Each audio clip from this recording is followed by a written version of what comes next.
बलिदान भाग 2 14वीं शताब्दी से 17वीं शताब्दी तक बोहेमिया के जॉन हस, अंग्रेज शहीद, स्कॉटिश कॉन्हेंटर। बोहेमिया के जॉन हस 1380 से 1415। जॉन हस जर्मनी देश के बोहेमिया के निवासी थे। उनकी प्राथमिक शिक्षा का प्रबंध स्थानीय स्कूल में हुआ था और इसके बाद उनके माता पिताजी ने उन्हें प्राग विश्वविद्यालय में उच्च शिक्षा प्राप्त करने के लिए भेज दिया। वह शीघ्र ही अपनी विद्वता और धार्मिक जीवन के कारण अति प्रख्यात हुए।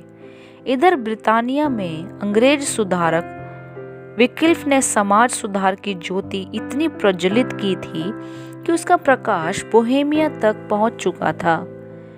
विकिल्फ ने बाइबल का अनुवाद अंग्रेजी भाषा में तैयार किया था। उन दिनों में अज्ञान का अंधकार चारों ओर फैला हुआ था। इस घोर अंधकार में रात्रि में मानो इस अनुवाद के कारण सूर्य का उदय हुआ था। इसके पूर्व परमेश्वर का वचन लतानी भाषा में था और इंग्लैंड की बहुसंख्यक जनता इस भाषा को नहीं जानती थी। विकिल्फ के शत्रु सबसे अधिक इस बात से चिढ़े हुए थे कि विकिल्फ लोगों में इस बात का प्रचार करते हैं कि उन्हें अपनी बाइबल स्वयं पढ़नी चाहिए। विकिल्फ के सिद्धांतों का जॉन हस और उसके सहयोगी जेरोम ने, जो बाद में उन्हीं के साथ शहीद हुआ, उत्साहपूर्वक स्वागत किया था। उनके साथ ऐसे बहुत से लोग थे जो इन सिद्धांतों को अपनाने के लिए तैयार थे। सुधारकों की संख्या बढ़ती जा रही थी। इस बढ़ती हुई संख्या को देखकर प्राग के आर्च बिशप ने यह आदेश दिया था कि विकिल्फ के लेखों का वितरण न किया जाए, परंतु इससे सुधारकों का उत्साह और अधिक दुगना हो गया और अंत में लगभग संपूर्ण विश्वविद्यालय ने ही इन सिद्धांतों का प्रचार करने में हिस्सा लिया। इस विश्वविद्यालय में जॉन हस का बहुत बड़ा प्रभाव था। इसका कारण उनकी विद्वता, वक्तता और आदर्श धार्मिक जीवन ही नहीं था, किंतु उन्होंने राजा की ओर से बोहेमिया के निवासियों को जो विशेष अधिकार प्राप्त करा दिए थे, यह भी एक कारण था जिससे उनका प्रभाव और अधिक बढ़ता गया था। विकिल्फ के लेखों पर जो प्रतिबंध लगाया गया था, उसका विश्वविद्यालय के अन्य सदस्यों के साथ जॉन हस ने तीव्र शब्दों में विरोध किया था। इसके फलस्वरूप पोप ने यह आदेश दिया था कि जॉन हस रोम में आकर धार्मिक न्यायालय में उपस्थित हो जाएं। जॉन हस ने इच्छा प्रकट की कि यह आदेश वापस लिया जाए और रोम में उपस्थित होने के लिए उन पर सख्ती न की जाए।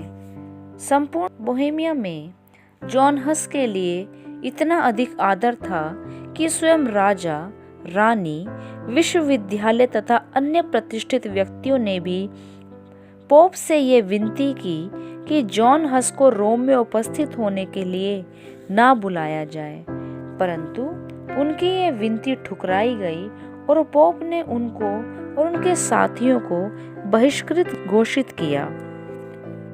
कुछ दिनों के बाद यह आदेश दिया गया कि वे कॉन्स्टेंस में होने वाली काउंसिल में उपस्थित होकर अपने कार्य के विषय में वक्तव्य दे।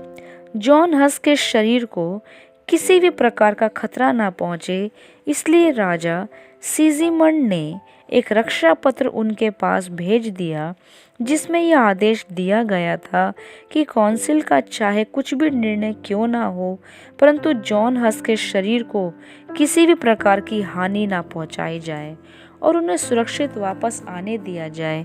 परंतु इस रक्षा पत्र को काउंसिल ने नहीं माना।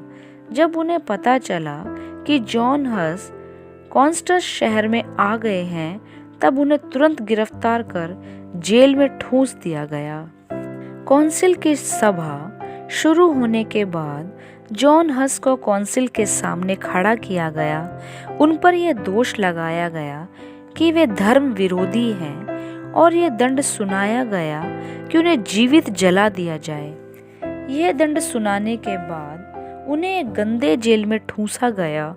दिन भर उन्हें इतनी भारी जंजीरों से बांधा जाता था कि वे हिल भी नहीं सकते थे, और रात भर उनके दोनों हाथ दीवार में लगी हुई एक कड़ी में अटकाए जाते थे। कुछ दिनों तक वे इसी दशा में उस जेल में पड़े रहे। बोहेमिया के अनेक सुप्रतिष्ठित व्यक्तियों ने जॉन हस को मुक्त कराने की प्रार्थना की। उन्होंने एक प्रार्थना पत्र तैयार किया और इस पत्र को कौंसिल के सामने रखा, परंतु कौंसिल ने इसकी ओर ध्यान भी नहीं दिया। कुछ दिनों बाद सम्राट ने 4 बिशप और 2 सरदारों को जॉन हस के पास भेजा कि वे उन्हें इस बात के लिए तैयार करें कि अपनी गलतियों के लिए वह पोप से माफ़ी मांगे।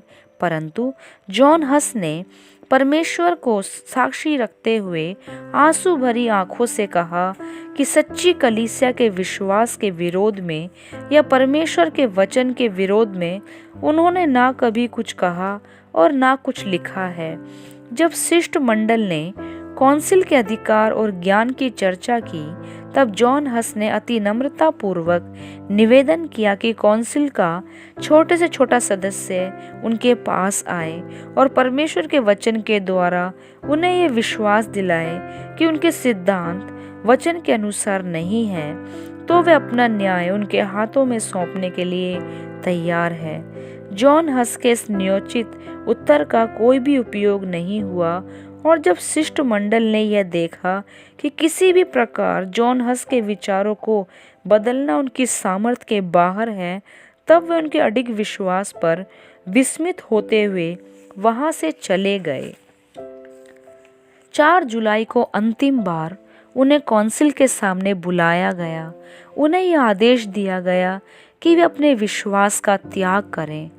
जॉन हस ने अपने सिद्धांतों पर अडिग रहते हुए इनकार कर दिया। अब उनका भविष्य बिल्कुल स्पष्ट था। कौंसिल ने यह घोषित किया कि जॉन हस हठीले और झूठे विश्वास के अनुयायी हैं, और यह आदेश दिया कि उन्हें पादरी के पद से हटाया जाए, उनकी पुस्तक को चौराहे पर जलाया जाए और उन्हें अधार्मिक राजसत्ता के हाथ में सौंपा जाए। जॉन हस ने इस दंड को शांतिपूर्वक सुना, घुटने टेके और उदार हृदय शहीदों के समान प्रार्थना की, हे मेरे परमेश्वर, अपनी असीम दया के कारण मेरे शत्रुओं का यह अन्याय क्षमा कर। तू ये जानता है कि जो दोष ये मुझ पर लगा रहे हैं वे कितने झूठे हैं। अयोग्य साक्षियों के द्वारा मुझे किस प्रकार सताया गया है, किस प्रकार झूठा दोष मुझ पर लगाया गया है। तो भी हे मेरे प्रभु, मेरी यह विनय है कि तेरी वह दया जिसका बयान जीभ नहीं कर सकती, मेरे इन शत्रुओं पर भी प्रगट हो। जो कुछ अन्याय मेरे विरोध में किया गया है उसका बदला उससे ना ले। इसके बाद कौंसिल द्वारा नियुक्त बिशपों ने जॉन हस के शरीर पर से पादरी के वस्त्र निकाल डाले और माथे पर एक कागज का टुकड़ा चिपकाया जिस पर लिखा हुआ था, पाखंडियों का नेता। उस वीर शहीद ने उपहास को भी शांतिपूर्वक सहा। इस अपमान को भी उन्होंने सम्मान समझा। उनके चेहरे पर एक अजीब मुस्कुराहट और शांति थी, जिससे यह प्रकट हो रहा था कि उन्होंने उस अनंत आनंद और शांति को पा लिया है जो वर्णन से परे है। 6 जुलाई 1915 ईस्वी को उन्हें कॉन्स्टेंस के निकट देहात में जीवित जला डालने के लिए ले जाया गया। जब वह उस जगह पर पहुंचे जहां उन्हें जीवित जला दिया जाने वाला था, जॉन हस ने घुटने टेके। भजन संहिता में से उन्होंने अनेक भजनों का पाठ किया, शांतिपूर्वक आकाश की ओर देखा और कहा, हे मेरे प्रभु, मैं अपनी आत्मा तेरे हाथों में सौंपता हूँ। मेरे विश्वास योग्य प्रभु, तूने मेरा उद्धार किया है। जब उन्हें लकड़ी के खंभे से बांधा जाने लगा, तब उन्होंने मुस्कुराते हुए कहा, मेरे प्रभु ने मेरे लिए इससे भी अधिक कठोर यातनाएं सही थी, इससे भी अधिक मजबूत जंजीरों से उसे जकड़ा गया था, फिर मैं इस पुरानी जंग लगी हुई जंजीर को देख लज्जित क्यों हूँ। इसके बाद उनके आसपास लकड़ियों का ढेर रखा गया। तब बवेरिया के सरदार ने फिर एक बार विनती की कि वे अपने विश्वास से हट जाए। जॉन हस ने साहस के साथ उत्तर दिया, नहीं, मैंने असत्य सिद्धांतों का प्रचार नहीं किया है और जो कुछ भी मैंने होठों से सिखाया है उसी पर अब अपने लहू से मोहर लगाता हूँ। इसके बाद अधिकारियों की ओर मुड़कर उन्होंने कहा, अब आप लोग एक कलहस को, बोहेमिया की भाषा में हस शब्द का अर्थ कलहस है, जला डालने पर हैं, परंतु 100 वर्ष के अंदर ही ऐसे राजहंस का निर्माण होगा जिसको आप ना तो जला सकेंगे और ना भूल सकेंगे। यदि जॉन हस ने इन शब्दों को भविष्यवाणी के रूप में अपने होठों से निकाला होगा तो ये संभव है कि ये शब्द मार्टिन लूथर के विषय में होंगे। उन दिनों में यह प्रथा थी कि प्रतिष्ठित परिवारों का अपना अपना एक चिन्ह होता था जो उनके राजकीय पोशाक पर अन्य सारी वस्तुओं पर लगाया जाता था और मार्टिन लूथर के परिवार का चिन्ह राजहंस था। जब लकड़ियों के ढेर में आग लगाई गई और जॉन हस के चारों ओर ज्वालाएं भड़क उठी, तब उस वीर शहीद ने गीत गाना शुरू किया। उन्होंने इतनी ऊंची आवाज में और इतने उत्साह से भरे स्वर में गाया कि आसपास खड़े दर्शकों ने भी सुन लिया। अंत में ज्वालाओं ने इस स्वर को रोका।